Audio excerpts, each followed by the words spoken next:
ஓம் சாய்ராம். நல்லது நினைப்போம், நல்லதே நடக்கும். ஸ்ரீ சாய்நாத சவண மஞ்சரி 55வது நாள் பாராயணம். ஸ்ரீ கணேசாய நமக.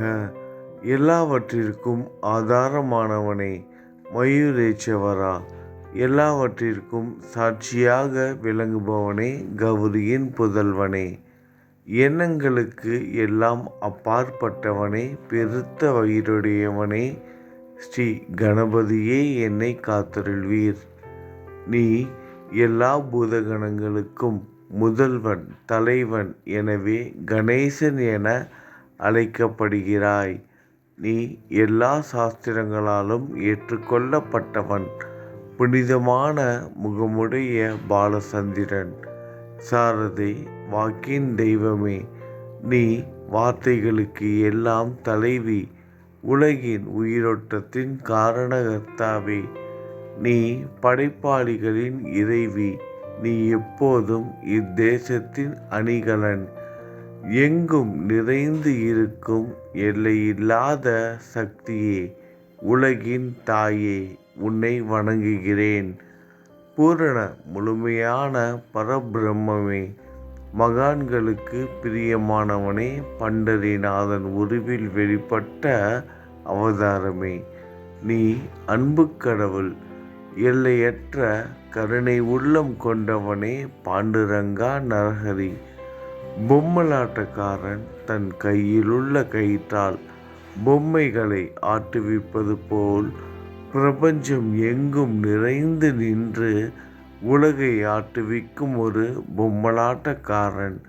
உன் மெய்ப்பொருளை உய்த்துணர அறிவியல் ஏடுகளும் புனித நூல்களும் இன்னமும் முயன்று கொண்டுதான் இருக்கின்றன. மெத்த படித்தவர்களுக்கு நீ வெளிப்பட்டதே இல்லை. சக்கரபாணியே, அத்தகைய அறிவற்றவர்கள் வெறும் வார்த்தை ஜாலங்களிலேதான் சிக்குண்டவர்கள். மகான்கள் மட்டுமே உன்னை உணர்வார்கள். மற்றவர்கள் குழப்பமடைந்து உள்ளார்கள். உனக்கு பக்தியோடு கூடிய சாஷ்டாங்க நமஸ்காரத்தை செய்கிறேன். 5 முகங்கள் கொண்ட சங்கரனே, மனித மண்டை ஓடுகளாலான மாலை அணிந்தவனே, நீலகண்டனே, திகம்பர ஓங்கார வடிவானவனே, பசுபதியே, எல்லா நேரங்களிலும் எவருடைய உதடுகள் உன் பெயரை உச்சரிக்கிறதோ அவர்களது உலகியல் துன்பங்கள் உடனடியாக நீங்கிவிடும். ஜடாமுடியை தரித்த சிவனே, உன் நாமத்தின் சக்தி அத்தகையது. உன் பாதங்களை வணங்கி நான் சாயிப்புகளை கூறும் இந்த துதியை எழுதுகிறேன். இந்த அருட்பணி முழுமையடைய எனக்கு அருள்வாயாக நீலகண்டா. இப்போது அத்ரி மகரிஷியின் புதல்வரான தத்தாத்திரேயரையும் குலதெய்வமான இந்திரனையும் துக்காராமையும் எல்லா ஞானிகளையும் பக்தர்களையும் பணிகிறேன். சாயிநாதா, உனக்கு வெற்றி கிட்டட்டும். பாவிகளை கடை தேற்றும் கருணை உள்ளவரே, உங்கள் பாதங்களில் என் தலையை வைத்து வேண்டுகிறேன். உன் பாதுகாப்பை எனக்கருள்வாய். நீ முழுமையான பரபிரம்மம், ஆனந்தத்தின் இருப்பிடம். நீயே விஷ்ணு, மனிதர்களுள் தலை சிறந்தவர். மன்மதனை எரித்த உமையொரு பாகனும் நீயே. நீ மனித வடிவில் தோன்றிய இறைவன், அறிவு என்னும் ஆகாயத்து சூரியன். நீ கருணை கடல். நீ பிறவி பிணிக்கு ஒரு அருமருந்து. நீ ஏழைகளுக்கும் கீழ்த்தட்டு மக்களுக்கும் விரும்பியதை கொடுக்கும் சிந்தாமணிக்கல். நீ உன் பக்தர்களை பரிசுத்தப்படுத்தும் தெய்வம். உலக வாழ்க்கை என்னும் சம்சார கடலில் மூழ்குபவர்களை காப்பாற்றும் ஓடம். நீ அஞ்சுபவர்களின் புகலிடம். நீ இந்த பிரபஞ்சம் தோன்ற முதற் காரணமான பரிசுத்த பேரின்ப பேருணர்வு. நீ கருணையே உருவானவன். உனது பலவிதமான வெளிப்பாடுகளில் இந்த உலகமும் ஒன்று. நீ பிறப்பற்றவன், சாவும் உன்னை தொட முடிவது இல்லை. என் நீண்ட ஆழமான சிந்தனைக்குப் பின் வெளிப்பட்ட கருத்தே இது. பிறப்பு இறப்பு என்பவை அஞ்ஞானத்தால் தோன்றும் வெளிப்பாடே. மகாராஜா, நீங்கள் இறப்பும் பிறப்பும் மற்ற சுதந்திர பறவை. தண்ணீர் நீரூற்றாக தோன்றினால் அதன் ஆதாரம் அங்கு இருப்பதாக அர்த்தமா? ஏற்கனவே அங்கு அது நிரம்பி இருந்தது. பூமியின் உள்ளே இருந்தது, ஊற்றாக வெளியே வந்தது, அவ்வளவுதான். மணற்படுகையில் நீர் ஊற்றாக வெளிப்பட்டதும் அது நீரோடை என்ற பெயர் பெற்றது. அதன் சரியான பெயர் ஊற்று. தண்ணீர் இல்லாவிட்டால் அது வெறும் மணற்படுகையே. அந்த மணற்படுகையில் தண்ணீர் ஊற்றாக வெளிவந்தாலும் அல்லது வற்றி போனாலும் தண்ணீருக்கு அதனால் ஒன்றுமாவது இல்லை. ஏனென்றால் தண்ணீர் அந்த மணற்படுகைக்கு எந்தவிதமான முக்கியத்துவமும் கொடுப்பது இல்லை. ஆனால் அறியாமையால் மணற்படுகையோ நீர் நிரம்பி இருந்தால் அது பெருமைப்பட்டு கொள்கிறது. ஆகையால் நீர் வற்றியவுடனே அது மிகவும் மன வருத்தம் அடைகிறது. இந்த மனித உடலும் ஒரு விதத்தில் அந்த மணற்படுகை போன்றதே. புனித பேரின்ப நிலையை அந்த நீரூற்றின் தூய தண்ணீருக்கு ஒப்பிடலாம். இம்மாதிரி எண்ணற்ற மணல் படுகைகள் இருந்தபோதிலும் அவற்றில் உள்ள நீர் பேருணர்வு எனப்படும் சைதன்யம் மட்டும் மாறுபடுவதே இல்லை. கருணை உள்ளவரே, நான் உங்களை ஆதியும் அந்தமும் இல்லாதவன், பிறப்பற்றவர் எனக் கூறுவேன். அறியாமை என்னும் மலையை உடைக்க உதவும் இந்திரனின் கையில் இருக்கும் வஜ்ர ஆயுதம். இதுவரை இந்த பூமியில் எத்தனையோ எண்ணற்ற உயிரினங்கள் தோன்றியுள்ளன. இப்போதும் தோன்றிக் கொண்டுதான் இருக்கின்றன. வருங்காலத்தில் மேலும் எண்ணற்ற உருவங்கள் தோன்றத்தான் போகின்றன. அந்த ஒவ்வொரு தோற்றத்திற்கும் ஒரு தனி உருவமும் பெயரும் கிடைக்கும். இந்த உயிர்கள் ஒவ்வொன்றும் பெயராலும் தோற்றத்தாலும் மட்டுமே இந்த உலகில் அடையாளம் காட்டப்படுகிறது. ஆகையால் அந்த சுத்த பேருணர்வு நிலையை நீ நான் என்று பிரித்து காட்டுவது சரியல்ல. ஏனென்றால் எது இரண்டாக தோன்ற முடியாதோ அதுவே உண்மையில் பரிசுத்த பேருணர்வு எனப்படும். அது ஒன்றே அனைவரின் உள்ளும் ஆத்மா என்ற பெயரில் உள்ளது.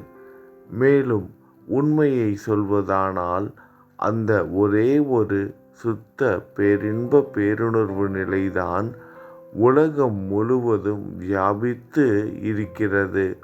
அப்படி இருக்கையில் நீ நான் என்ற வேற்றுமைகள் எவ்வாறு இருக்க முடியும்? நீருண்ட மேகத்தில் உள்ள நீரின் தன்மை உலகெங்கிலும் ஒன்றே. ஆனால் அது பூமியை அடைந்ததும் வெவ்வேறு தோற்றங்களை நதி, ஏரி, ஊற்று ஏற்கின்றன. கோதாவரி மணற்படுகையில் விழும் நீர் கோதாவரி நதி என்றழைக்கப்படும்.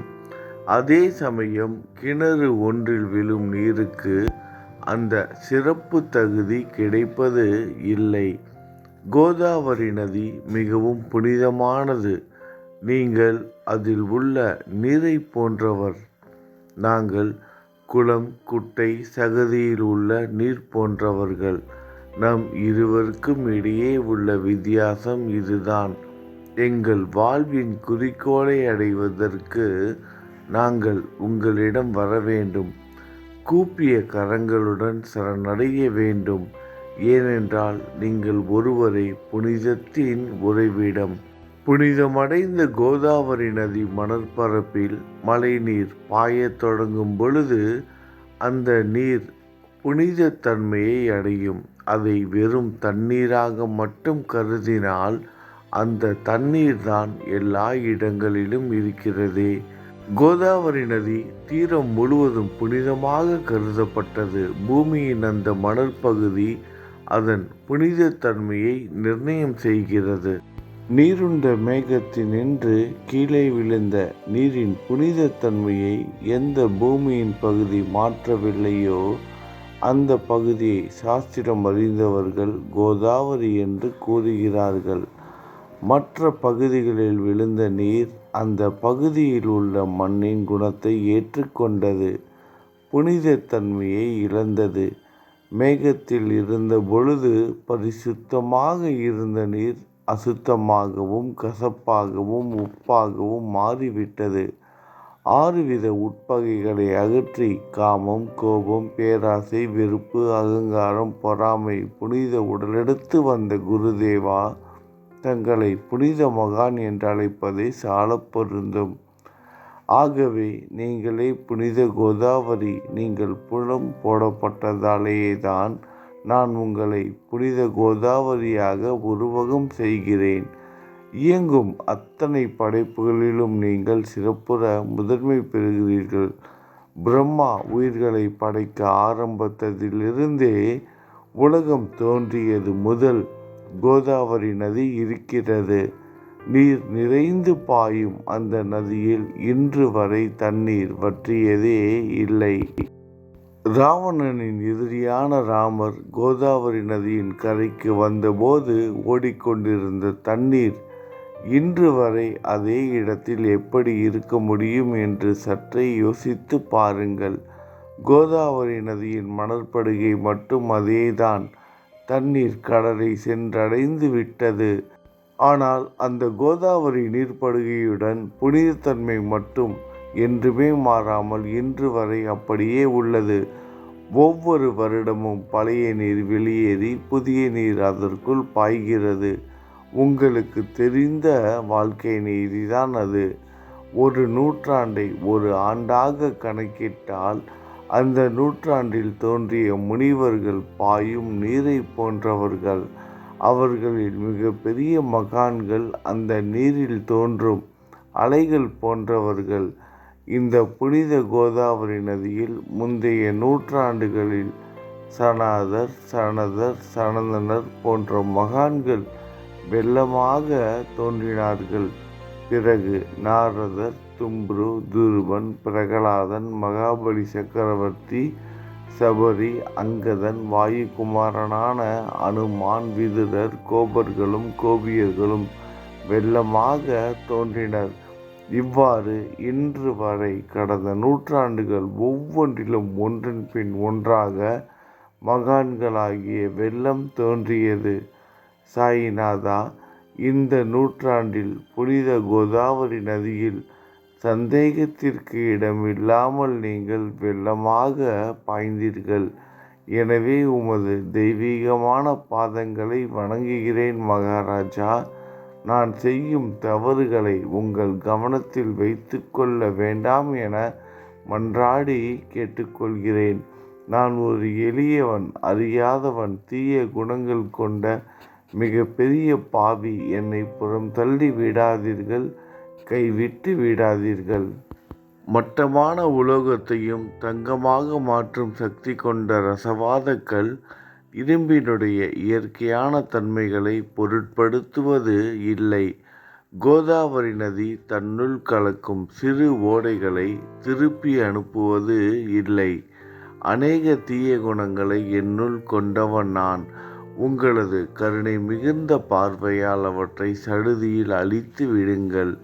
இது மட்டும்தான் உங்கள் அடிமையான தாஷ்கனுவின் வேண்டுகோள். ரசவாத கல்லின் தொடர்பு ஏற்பட்டும் இரும்பின் இயற்கை தன்மைகள் அளிக்கப்படாவிட்டால் குருதேவா, அது ரசவாத கல்லின் பெருமைக்கு இழுக்கு அல்லவா? என்னை பாவியாகவே இருக்கும்படி விட்டுவிடாதீர்கள். தங்களை குறைவாக மதிப்பிட்டு கொள்ளாதீர்கள். நீங்கள் ரசவாதக்கல், நான் இரும்பு. எனக்கு ஏற்படும் இழிவுகள் தங்களுக்கு ஏற்படும் இழிவுகள் அல்லவா? ஒரு குழந்தை தவறுகள் செய்து கொண்டேதான் இருக்கிறது. ஆனால் அதற்காக தாயார் கோபமடைவது இல்லை.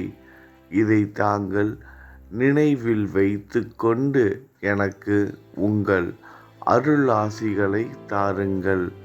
சத்குரு சாயிநாதா, நீங்கள் எனது கற்பக விருட்சம், சம்சார கடலை கடக்க உதவும் கப்பல்.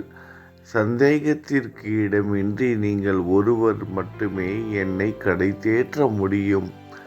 நீங்கள் எனக்கு காமதேனுவாகிய பசு, நீங்கள் சிந்தாமணிக்கல், ஞானவானில் சூரியன் தாங்கள், நீங்கள் நற்பண்புகளின் சுரங்கம், ஸ்வர்க்கத்திற்கு ஏறி செல்ல உதவும் ஏணி நீங்கள், புனித செயல்களின் நிறைகள் நிறைய கொண்டவரே, பரிசுத்தமானவரே, சாந்தி மற்றும் பேரின்பத்தின் மொத்த உருவமே, இரண்டாக இல்லாதவரே, வேறுபாடு இல்லாதவரே, அறிவு கடவுளே, குறைகளற்ற முழுமையான அறிவாக உருவெடுத்தவரே, மனிதர்களில் உன்னதமானவரே, சாந்தி மற்றும் மன்னிப்பதின் உறைவிடமே, பக்தர்களின் அடைக்கலமே, என்னை ஆசீர்வதியுங்கள், என்னை ஆசீர்வதியுங்கள். சத்குரு மச்சேந்திரநாதர் நீயே. சிவன் நெற்றிக்கண்ணை திறந்தவுடன் அந்த அக்னியில் தோன்றிய மகாத்மா ஜாலந்தரும் நீயே. நீங்கள் மகாராஷ்டிராவில் தோன்றி பக்தி மார்க்கத்தை பரப்பிய ஞானிகள் நிவர்த்திநாதர், ஞானேஸ்வரர், கபீர்தாசர், ஷேக் முகமது ஏகநாதர். நீங்கள் போதவா தத்தகுருவின் குரு நீங்களே. பண்டரிநாதரின் அடியவர் சாவதா மாலி. நீங்கள் உண்மையில் ஆஞ்சநேயரின் மறு அவதாரம், ராமபக்தர். நீங்கள் மகாராஷ்டிரா ஞானி பாண்டுரங்கன் மீது அபகங்கள் என்னும் கீர்த்தனை நிறைய இயற்றிய துக்காராம் சாயிநாதா. நீங்கள் முஸ்லிம் ஞானி ராமபக்தர் சகாராம். நீங்கள் தத்தாத்திரேயரின் மறு அவதாரம் மாணிக் பிரபு. உங்களது இன்றைய அவதார தோற்றம் மற்றும் உங்களுடைய எண்ணற்ற தன்மையை புரிந்து கொள்ள உண்மையில் கடினமாக இருக்கிறது. உங்களது ஜாதி குலம் பற்றிய எதையும் நீங்கள் எவருக்கும் வெளிப்படுத்தியது இல்லை. சிலர் உங்களை முஸ்லீம் என்கிறார்கள், சிலர் உங்களை பிராமணர் என்கிறார்கள். கிருஷ்ணரை போன்று எண்ணற்ற தெய்வீக லீலைகளை செய்வது எல்லாம் உங்களுக்கு ஒரு விளையாட்டு. ஸ்ரீ கிருஷ்ண பரமாத்மாவை பார்த்து உய்த்துணர்ந்த மக்கள் பலவிதமான பெயர்களிட்டு அவரை அழைத்தனர். சிலர் அவரை யதுகுலத்தின் அணிகலன் என்றார்கள், சிலர் அவரை மாடுகள் மேய்க்கும் இடையன் என்றனர். யசோதை அவரை பச்சிளம் குழந்தை என்றாள். கிருஷ்ணரின் மாமனாகிய கம்சன் அவரை மகா காலன், உயிரை குடிக்கும் யமன் என்றான். அர்ஜுனன் அவரை எங்கும் நீக்கமற நிறைந்துள்ளவர் என்றான். அவ்வாறே குருநாதா, ஒவ்வொரு மனிதனின் மனநிலைக்கு ஏற்ப, அவரவர் எண்ணங்களுக்கு ஏற்ப உங்களுக்கு பெயர்களை சூட்டினார்கள். மசூதி நீங்கள் வாழும் இருப்பிடம். இந்து மத வழக்கப்படி உங்கள் காதுகள் குத்தப்படவில்லை. பாத்தியா ஓதுவதை பார்த்து நீங்கள் முஸ்லீம் என்று கூறுவது பொருத்தமானதே. கருணாமூர்த்தியே, அதேபோல் நீங்கள் அக்னியை வழிபடுவதை பார்த்து நீங்கள் ஒரு இந்து என்று முடிவு செய்யப்பட்டது. இந்த வெளிப்புற வித்தியாசங்களை வீண் விவாதம் செய்யும் எண்ணம் கொண்டவர்களே விரும்புவார்கள். உண்மையான ஞானத்தில் ஆர்வம் கொண்டவர்கள் இந்த வெளிப்புற வேறுபாடுகளுக்கு முக்கியத்துவம் தரமாட்டார்கள். நீங்கள் பிரம்மத்தின் நிலையில் இருக்கிறீர்கள். ஜாதி குலம் போன்றவை உங்களுக்கு முக்கியமில்லை. நீங்கள் எல்லோருக்கும் மேலான உயர்ந்த குருவாகவும் இந்த பிரபஞ்சத்தை படைத்தவராகவும் இருக்கிறீர்கள். முஸ்லிம் இந்துக்களுக்கு இடையே பகைமை உணர்வு ஏற்பட்டதால் அவர்களுக்கு இடையே இணக்கமான உறவையும் ஒற்றுமையையும் ஏற்படுத்துவதற்காகவே நீங்கள் மசூதியில் அமர்ந்து அக்னி வழிபாட்டை நடத்தி உங்கள் லீலைகளை பக்தர்களுக்கு காட்டினீர்கள். நீங்கள் ஜாதி மதங்களுக்கு அப்பாற்பட்டவர். நீங்கள் பிரம்மமே. உண்மையில் அதுவே பிரம்மமே நீங்கள்தான். நீங்கள் உண்மையில் எண்ணங்களுக்கும் அப்பாற்பட்டவர். உங்களை பற்றிய வாத பிரதிவாதங்கள், ஊகங்கள், ஆதாரம் இல்லாத கருத்துக்கள் நடமாடும் இடத்தில் என் வார்த்தைகளுக்கு முக்கியத்துவம் எப்படி கிடைக்கும்? ஆனால் உங்களை பார்க்கும் பொழுது என்னால் மௌனமாக இருக்க முடியவில்லை.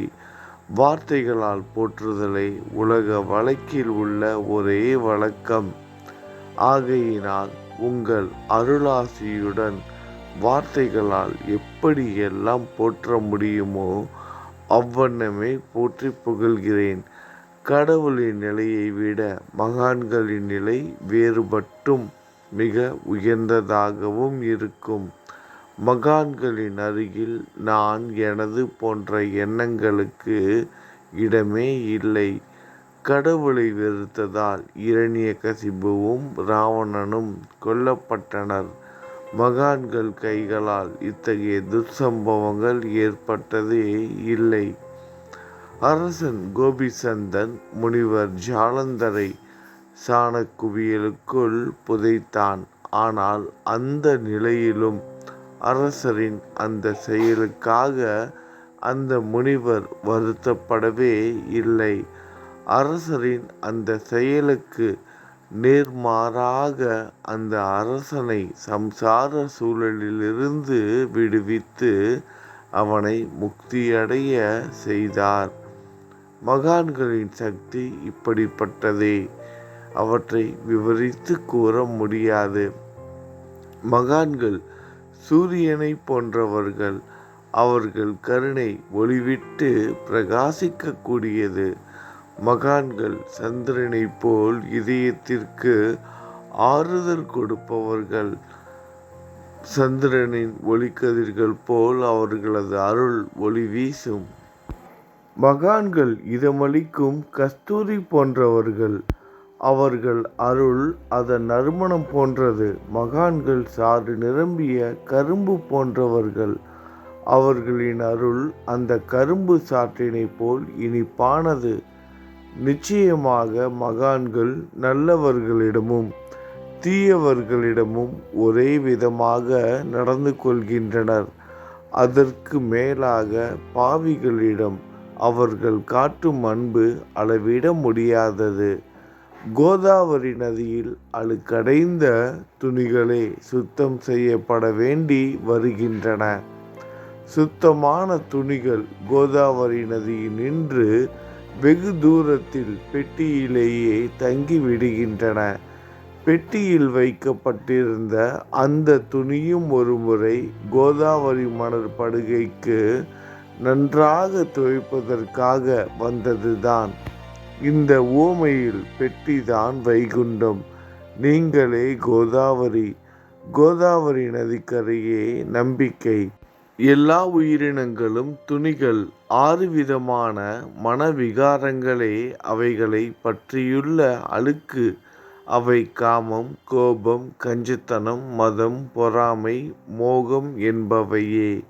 தங்கள் பாதார விந்தங்களை வணங்குவதே கோதாவரியில் செய்யப்படும் புனித குளியல். எல்லா பாவங்களையும் மன அழுக்குகள் போக்கி சமர்த்தரே எங்களை சுத்தப்படுத்தும். சம்சார வாழ்க்கையில் சுழலும் மக்களாகிய நாங்கள் மேலும் மேலும் பாவம் செய்கிறவர்களாக இருக்கிறோம். எனவே மகான்களின் தரிசனம் பெறுவதற்கு நாங்கள் தகுதியுடையவர்கள் ஆகிறோம். கோதாவரி நதியில் தண்ணீர் நிரம்பி உள்ளது. படித்துறையில் துவைப்பதற்காக துணிகள் வருகின்றன. அவை துவைக்கப்பட்டு சுத்தப்படுத்தப்படாவிட்டால் அது கோதாவரி நதிக்கல்லவா இழுக்கை தேடித்தரும். நீங்கள் அடர்ந்த இலைகளுடன் கூடிய நிழலையும் குளிர்ச்சியையும் தரும் மரம். உண்மையில் நாங்கள் வழிப்போக்கர்கள். எங்களை 3 வித துக்கங்கள், இயற்கை இடர்பாடுகளால் வரும் துன்பங்கள், நமது உடலுக்கு வரும் நோய் நொடிகள், அஞ்ஞானத்தால் நிரம்பிவிடும் பாவ மூட்டை எனப்படும் வெயில் சுட்டெரிக்கின்றன. கருணாமூர்த்தியே, அந்த சுட்டெரிக்கும் 3 வித தாபங்களின் வெப்பத்திலிருந்து எங்களை காப்பாற்றும். தங்கள் அன்பு மிகுந்த கருணை என்னும் குளிர் நிழல் இந்த சம்சாரம் என்னும் வாழ்க்கை கடலை கடக்க உதவும் தன்மை கொண்டது. மரத்தின் அடியில் அமர்ந்தும் ஒருவன் சூரியனின் சுட்டெரிக்கும் வெப்பத்தை உணர்ந்தால் அந்த மரத்தை நிழல் தரும் மரம் என்று கூற முடியுமா? பாருங்கள், உங்கள் அருளின்றி இந்த உலகில் நல்லது என்பது ஏற்படுவது இல்லை. எனவே தர்மத்தை நிலைநிறுத்துவதற்காக சேஷசாயி பாம்பு படுக்கையில் இருப்பவனை அர்ஜுனனுக்கு நண்பனாக, வழிகாட்டியாக மற்றும் ஆன்மீகவாதியாக மாறினார். சுக்ரீவனின் அன்பினாலேயே விபீடனன் அரசன் ராமனின் நட்பை பெற்றான். ஸ்ரீ ஹரியும் மகான்கள் மூலமாகத்தான் பெருமை பெற்றார். பிரம்மம் உருவமற்றது, எனவே வேதங்களால் அதை வர்ணிக்க முடியவில்லை. பூமியில் அதை மனித உருவில் தோன்ற வைத்து மகான்கள் அதன் உருவமற்ற தன்மையை மாற்றினர். தாமாஜி என்ற பக்தருக்காக பாண்டுரங்கனை ஒரு தாழ்த்தப்பட்ட குலத்தில் பிறக்க வைத்தார். சோகமேளா தாழ்த்தப்பட்ட குலத்தில் பிறந்தவர் என்ற பக்தருக்காக உலகின் தெய்வமாகிய இறைவனை இறந்த எருமைகளின் உயிரற்ற உடல்களை எடுக்க வைத்தார். மகான்களின் மகாராஷ்டிர ஞானி ஏக்நாத்திடம் பாண்டுரங்கன் வேலையாளனாக மாறு வேடத்தில் தண்ணீர் சுமந்தார். மகான்களின் பெருமையை உணர்ந்த இறைவன் தண்ணீர் சுமந்து உழைத்தார். உண்மையில் மகான்கள் எல்லாவற்றையும் தாங்கும் சக்தியும் சச்சிதானந்த பிரபுவுமாகிய இறைவனின் எஜமானர்களே. இறைவனை விட மகான்கள் பெருமை பெரியதல்லவா? இதற்கு மேலும் சொல்வதற்கு எதுவும் இல்லை. நீங்களே என் தாயும் தந்தையும் ஷீரடி கிராமத்தில் வசிக்கும் சத்குரு சாயிநாதா பாபா, உங்கள் லீலைகளை எவர் ஒருவராலும் உண்மையிலேயே முழுமையாக புரிந்து கொள்ள முடியாது என்கிற போது சாதாரண மனிதனாகிய நான் எவ்வாறு அவற்றை விளக்க முடியும்? கூறுங்கள். எல்லா உயிரினங்களையும் காப்பாற்ற நீங்கள் ஷீரடிக்கு வந்து இருக்கிறீர்கள். மண் அகல் விளக்குகளில் வெறும் தண்ணீரை ஊற்றி அவற்றை எரிய வைத்தீர்கள். மிக குறுகிய மரப்பலகையை தொங்கும் ஊஞ்சல் படுக்கையாக்கி உங்கள் யோக சக்தியை உங்கள் பக்தர்களுக்கு காட்டினீர்கள். அநேக பெண்களின் மலட்டுத்தன்மையை முழுவதுமாக நீக்கினீர்கள். உதியின் மூலம் அநேகம் பேரின் வியாதிகளை குணமடைய செய்தீர்கள். இவ்வுலக சம்பந்தமான துன்பங்களை நீக்குவது உங்களுக்கு ஒரு பொருட்டே அல்ல. யானை ஒன்று எறும்பை சுமையாக கருதுமா? குருராயா, இப்பொழுது இந்த எளியவன் பால் கருணை காட்டுங்கள். உங்கள் பாதங்களில் சரணடைந்து விட்டேன். என்னை திருப்பி அனுப்பி புறம் தள்ளி விடாதீர்கள். மகாராஜ், நீங்கள் அரசர்களுக்கு எல்லாம் அரசன். நீங்கள் குபேரனை விட செல்வம் அடைந்தவர். நிச்சயமாக தன்னிகரற்ற வைத்தியர். உங்களை விட மேலானவர் எவரும் இல்லை. மற்ற கடவுள்களை வணங்குவதற்கு தனித்தனியாக பூஜை பொருட்களும் வழிபாட்டு முறைகளும் உள்ளன. ஆனால் உங்களை வணங்குவதற்கு தகுதியான பொருட்களே இந்த உலகில் இல்லை. சூரியனின் ராஜ்யத்தில் தீபாவளி பண்டிகையை கொண்டாடுவது என்றால் எந்த விதமான பொருட்களை கொண்டு அதை கொண்டாடுவோம்? சமுத்திரத்தின் தாகத்தை தணிக்க பூமியில் போதுமான தண்ணீர் கிடைக்காது. நெருப்பை சூடாக்குவதற்கு எங்கிருந்து அக்னியை கொண்டு வருவது? ஸ்ரீ சமர்த்த குருராயா, பூஜை செய்ய உதவும் பொருட்கள் யாவற்றிலும் இருப்பது உன் ஆத்மாவே. ஆரம்பம் முதலே அவை உன் ஒரு பகுதியே. மேலே கூறப்பட்டவை எல்லாம் தத்துவார்த்த ரீதியில் கூறப்பட்டவையே. எனக்கேற்பட்ட அடிப்படையில் கூறப்பட்டவை அல்ல. அனுபவங்கள் இன்றி கூறப்படும் வார்த்தை ஜாலங்கள் வீணே. சம்பிரதாய சடங்குகளின்படி உங்களுக்கு பூஜை செய்ய வேண்டுமென்றால் அதனை செய்வதற்கு தேவையான பூஜை சாமான்கள் என்னிடத்தில் இல்லை என் குருநாதா. கருணை உடையவரே, அடிக்கடி என் கற்பனை திறனின் அடிப்படையில் உங்களுக்கு நான் வழிபாடு செய்கிறேன். அந்த வழிபாட்டை இந்த அடிமையிடமிருந்து ஏற்றுக்கொள்ளுங்கள். இப்போது என் அன்பு கண்ணீரால் உங்கள் கால்களை கழுவுகிறேன். உண்மையான பக்தி என்னும் சந்தனத்தை அரைத்து சாந்தாக்கி உமக்கு இடுகிறேன். அழகிய வார்த்தைகளால் எழுதப்பட்ட இந்த துதி என்னும் கப்னியை உமக்கு அணிவிக்கிறேன். இந்த புகழ் மாலையை உங்கள் கழுத்தை சுற்றி அணிவிக்கிறேன்.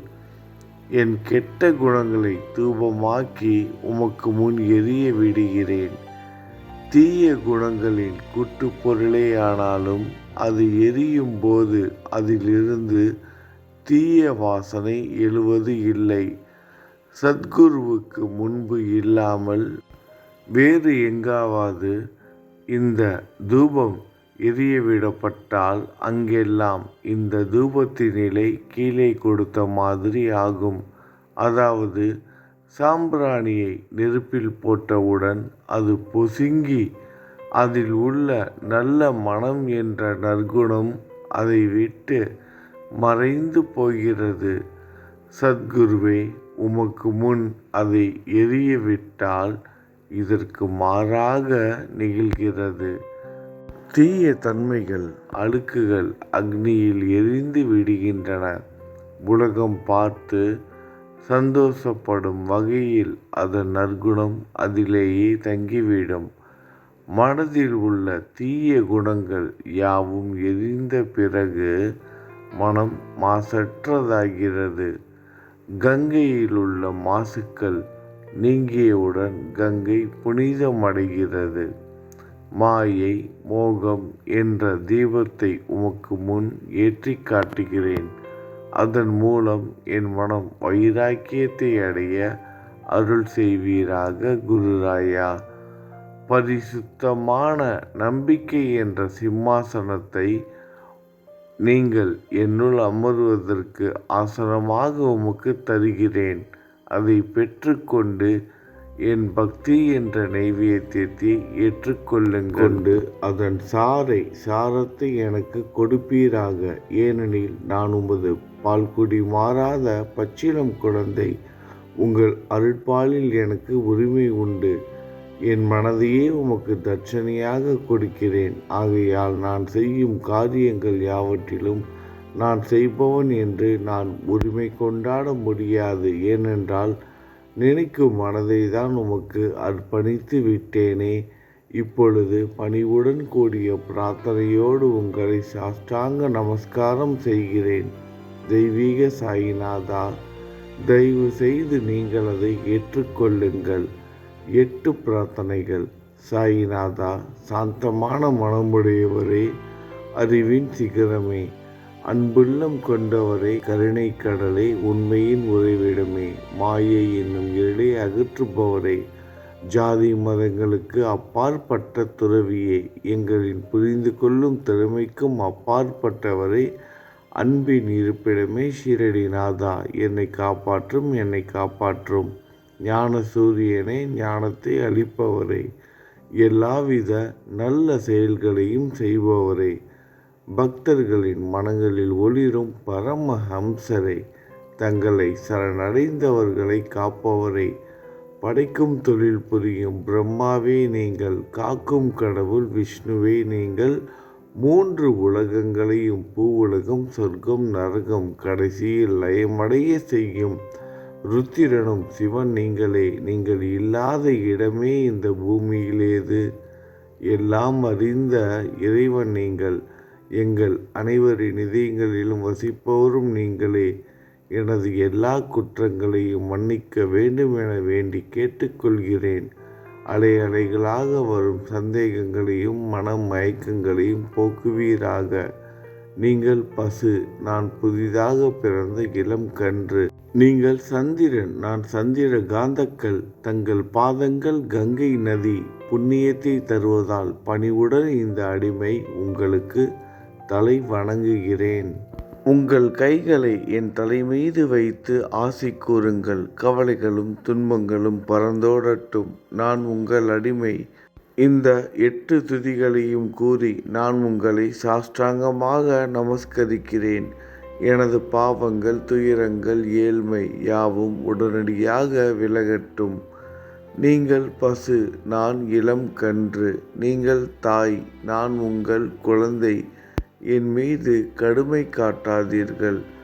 நீங்கள் மேற்கு தொடர்ச்சி மலைப்பகுதி, மலையகிரியில் உள்ள சந்தனம். நான் முள் அடர்ந்த புதர்.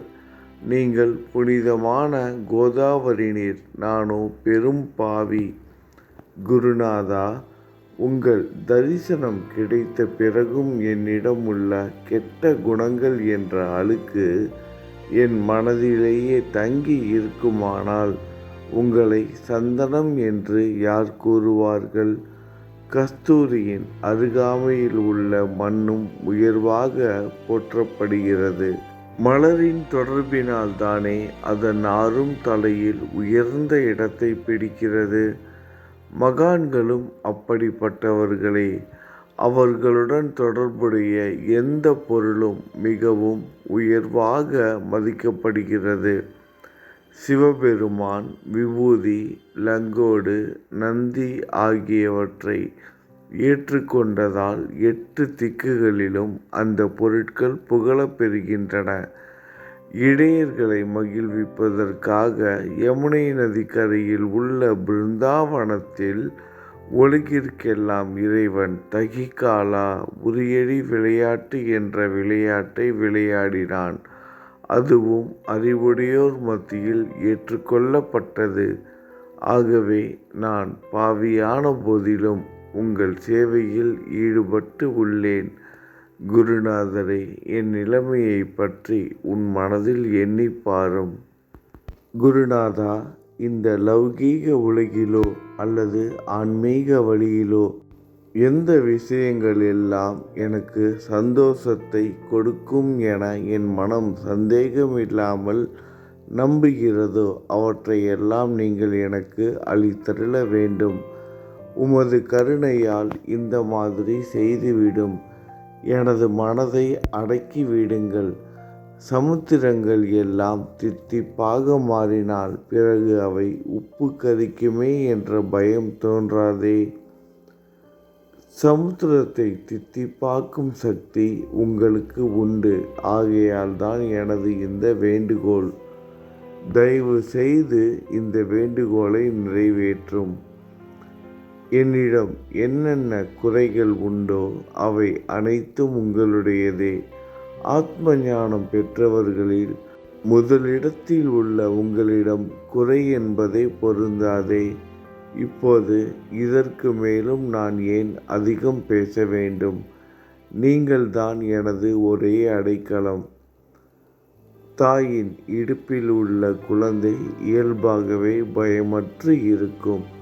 மகாராஜ், இந்த துதியை எவரவர்கள் அன்புடன் படிக்கிறார்களோ அவர்கள் ஒவ்வொருவரின் ஆசைகளை தயவு செய்து நிறைவேற்றும். இந்த துதியை படிப்பவர்களின் 3 வித தாபங்களையும், இயற்கையின் இடர்பாடுகளில் வரும் துன்பங்கள், நமது உடலுக்கு வரும் நோய் நொடிகள், அஞ்ஞானத்தால் நிரம்பிவிடும் பாவ மூட்டை 1 ஆண்டிற்குள் விலகிவிடும் என்பதே இந்த துதிக்கு உங்களது ஆசியாக என்றென்றும் நிரந்தரமாக இருக்கட்டும். குளித்து முடித்துவிட்டு மனதில் முழுமையான நம்பிக்கையுடன் தொடர்ந்து இந்த துதியை பாராயணம் செய்ய வேண்டும். அப்படி முடியாவிட்டால் வாரம் வாரம் வியாழந்தோறும் சத்குருவை வணங்கி அவர் உருவை தியானம் செய்து கொண்டு இந்த துதியை பாராயணம் செய்யுங்கள். இதுவும் கூட முடியாவிட்டால் மாதம் மாதம் வரும் 2 ஏகாதசி தினங்களில் இந்த துதியை பாராயணம் செய்யுங்கள். இது ஏற்படுத்தும் விளைவுகளை பார்த்து அதிசயப்படுவீர்கள். குருமூர்த்தியான சாயிநாதர் இந்த துதியை பாராயணம் செய்பவர்களுக்கு இவ்வுலகியல் ஆசைகளை முழுமையாக உடனடியாக நிறைவேற்றுவார். இந்த துதியை திரும்ப திரும்ப பாராயணம் செய்வதால் முட்டாள்கள் கூர்மையான புத்தியை அடைவார்கள். யாருடைய வாழ்நாளாவது குறைவானதாக இருப்பின் இந்த துதியை அவர்கள் படிப்பதால் 100 ஆண்டு காலம் வாழ்வார்கள். இந்த துதியை தொடர்ந்து பாராயணம் செய்து வந்தால் செல்வம் குறைவாக இருந்தால், ஏழையாக இருந்தால் செல்வத்தின் அதிபதி குபேரன் அவர்கள் வீட்டிற்கு வந்து தங்கி அவர்களுக்கு ஏவல் புரிவான். இது சத்தியம், இது சத்தியம், இது சத்தியம் என 3 முறை கூறுகிறேன். குழந்தை செல்வம் இல்லாதவர்கள் இந்த துதியை தொடர்ந்து படித்து வந்தால் குழந்தை செல்வம் பெறுவர்.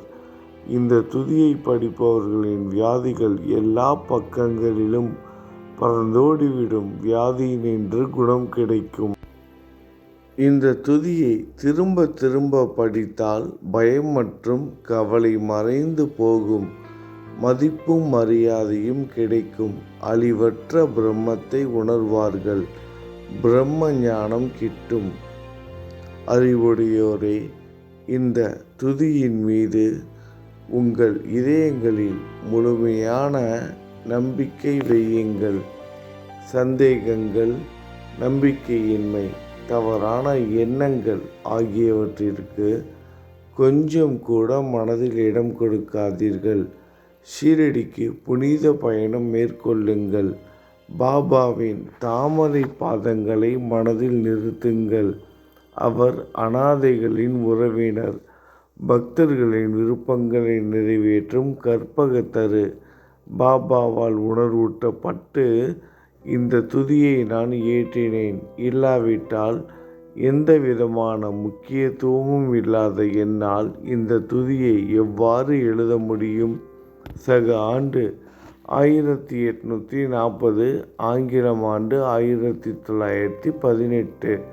புரட்டாசி மாதம் வளர்பிறையில் விநாயகர் சதுர்த்தி அன்று திங்கட்கிழமை 2வது யாமத்தில் சூரிய உதயத்திற்கு முன் இந்த பாமாலை நிறைவு செய்யப்பட்டது.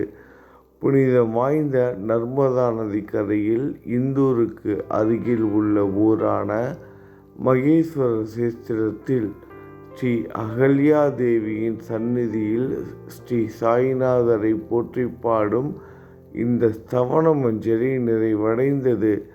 மகேஸ்வரம் என்ற புனித தலத்தில் இந்த துதி நிறைவடைந்தது. ஸ்ரீ சாயிநாதர் என் மனதிற்குள் புகுந்து இந்த துதியின் ஒவ்வொரு வார்த்தையையும் என்னை கூற வைத்தார். எனது சீடன் தாமோதரன் இதை நான் கூற கூற எழுதினான். தாஸ்கனுவாகிய நான் எல்லா ஞானிகள் மற்றும் துறவிகளின் வேலையால் எங்கும் மங்களம் பொங்கட்டும். ஸ்ரீ சாயிநாதரை போற்றி பணிவுடன் எழுதப்பட்ட இந்த ஸ்ரீ சாயிநாத ஸ்தவன மஞ்சரி என்ற துதி பாராயணம் செய்பவர்கள் சம்சார கடலை கடக்க உதவட்டும். இது ஸ்ரீ பாண்டுரங்கனுக்கு தாஸ்கனுவின் நம்பிக்கை மற்றும் பணிவோடும் கூடிய பிரார்த்தனை. நல்லது நினைப்போம், நல்லது நடக்கும். ஓம் சாய்ராம்.